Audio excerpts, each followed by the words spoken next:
Hello and welcome back to Greenhill Junction and what should be the final video of the upper level build, certainly for the baseboard and track laying anyway.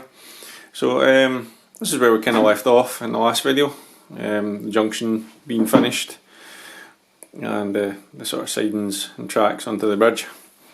So I kind of charged on with this because I was really enjoying doing what I was doing. This is my favourite bit, is sort of creating the railway as such, you know, getting the baseboards done and then especially getting the track done and seeing it all come to life as such. So I've done my usual method for the track laying. There's a spare bit of cork there, so I'm using 2mm cork for the track bed, and all I do is I cut it. It's about 1 metre long. There's a spare bit there. So I use a bit of Pico Flexi Track. I use the Code 100 Flexi Track everywhere.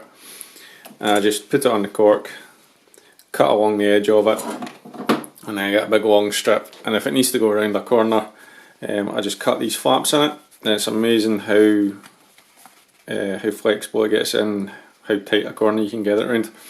I've done a video on my track laying, there'll be a wee link up in the corner if you want to watch that. I have been utilising the track set, as you can see the debris that I've got lying about here. Not used them as much this time.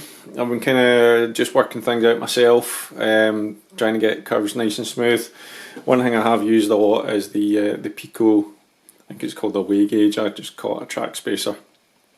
I've been using them quite a bit. So what we got to, so junction coming along, and then moving into the sort of what will be the village scene eventually. So what I'd said in previous videos that I was going to have a big gentle curve going all the way around to the station. Slight change to that plan. So what I've done is got 2 slight curves coming in and then a short straight. The reason for that is I want to have a road coming up basically over the craft knife and then going away into a tunnel. And it's just going to be easier to put a level crossing across a straight bit of track as I take out one of my sheds. So that was the reason for that. And then goes into the curve, and then kind of unintentionally goes into a straight here. And this was because I realised that the curve there, to actually get it to curve nicely or into the station, it had to come over here, which I couldn't do. I don't have a baseboard there, and I can't put a baseboard there. So kind of curved, straightened out, ran along here, and then this took ages. And you think, why did it take ages? Because I was trying to get as gentle a curve as I could coming out of the station, but at the same time I wanted as long a straight as I could in the station. So the wife was laughing at me. She was doing some painting in another room, and she must have been painting for a couple of hours, and in that time I actually managed to lay the last of those curves and then these 2 straight sections, because I just kept on. I wasn't happy, I was lifting it up, redoing it, wasn't happy again, and then just when I thought I was done, I put on my station building and realised that I'd centred these tracks on this board, and that actually didn't leave me enough room to get my station building in. So I had to lift it all up again, redo pretty much back to there, and bring the track over towards this side, so that I'll have a bigger platform there, so I can get in the station building. And I've drawn a line. I've used one of the carriages and drawn a line. I'll still have about a 5cm platform there, which is fine. So I've only got this far because I've got another conundrum that I'm going to show you. So back in a bit. Right, so the conundrum is here, where the Merchant Navy's sitting, and it's just came about accidentally. I put the Merchant Navy there because it was sitting here, and every time I leaned over to do some work here, it was getting knocked over. So it got shifted over there, out of the way. And as I've been working round, I then thought, I've actually got room for like a small siding there, where I could put a local. So I've stopped there just now, and I'm considering what to do. So easily going to get a nice long platform in there, and then if that sits there, I could even get a wee platform down the near side of it. I'm still gonna have the nice curves coming out the station, and then I got another one of these Pico templates, just as well they don't charge for these. I might have printed off.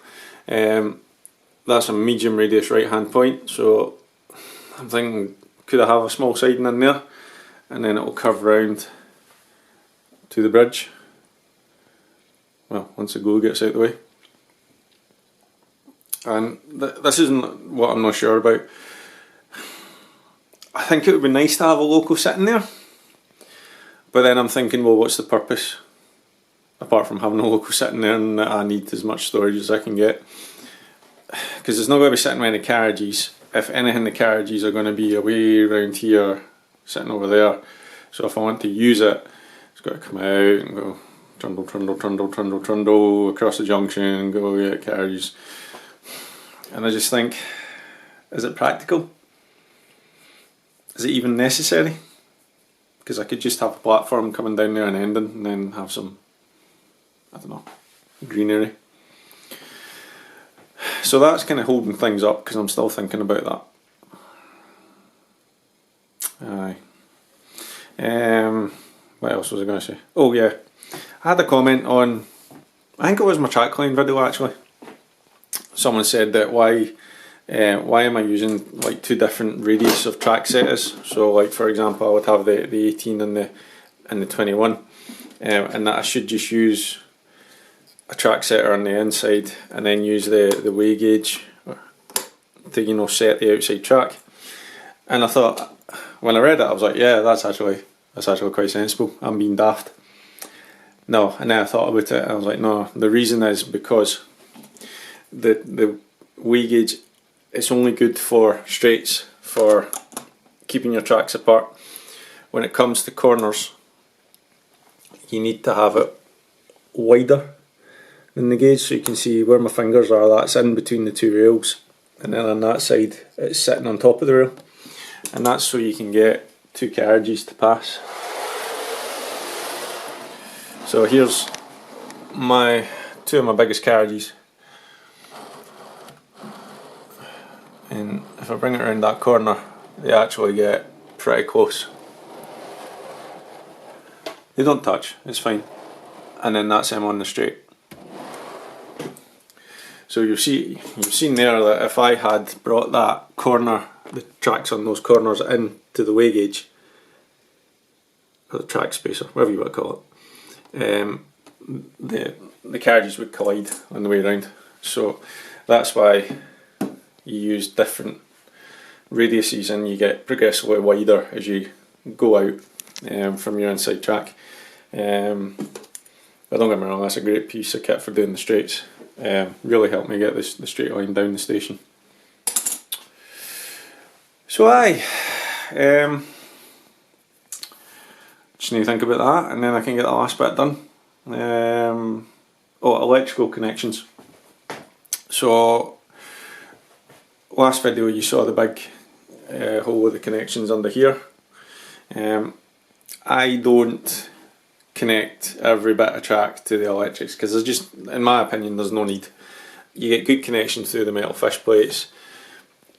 You just don't need to go mental with the electrics as far as I'm concerned. So I am not doing any electrical connections through here because it's all above other tracks, so that will just get in the way. I am going to do a set of connections in there. I've drilled the holes, you can just about see them where I've marked them with pencil, so I know where they are. And I'm going to do another set, well, either here, or if I put a set of points in there, I'll do them there. And that'll be more than sufficient to power up the track.